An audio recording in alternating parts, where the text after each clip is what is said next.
Alright, natera bali kubanga wekumira ku Projan Media TV kugamba nti ekyokola ky'amaanyi nnyo muganda wange abe Jordan batumiddeko nnyo mwe namwe nambagala nnyo mpozi waliwo naawo omuwala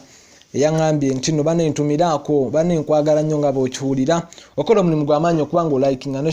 sharing ku Projan Media TV nkwagala nnyo nga bw'okiwulira mikwano gyange mwenna abali e Qatar, Oman, Saudi Arabia namwe mwenna abali e Kampala mbagala nnyo, Kigali Rwanda tubagala nnyo, Nairobi Kenya namwe muli balabi ba Projan Media TV, poziko namwe abe Sudan ngamba Juba mbagala nnyo nga we mukiwulira mukola omulimu gw'amaanyi kati ne sawa zineno mukwano gwange gwenkyasinze okwagala waneno okubanga abera ku Projan Media TV bamwise Nampewa Penina nkwagala nnyo Nampewa Penina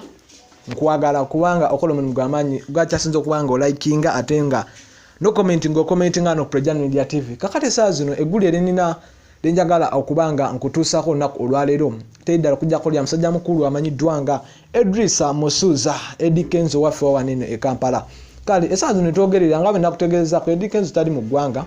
naye ate Eddie Kenzo yazzemuuko na postinga n'agamba nti no bannange tekyetagisa kuba na masters degree okubeera omusajja ow'amanyi wano e Kampala oba okubeera nga o-influencinga abantu abala nedda kyolina okusooka okumanya guba mukisa nga Katonda yali yakubikako akasubi okubanga ojja kuba w'amaanyi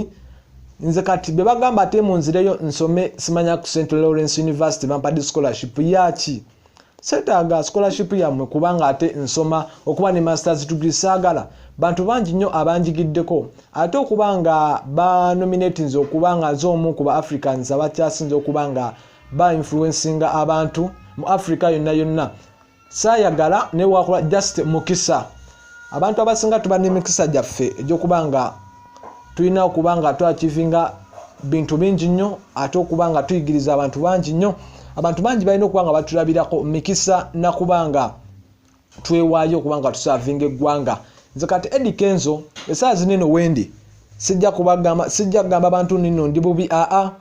buli kimu nkifunye lwa nsonga Mukama abadde nange ate nkoze nnyo bye bigambo byange byensiba ngamba abavubuka ba big talent okubanga babeerawo okubanga bakozi nnyo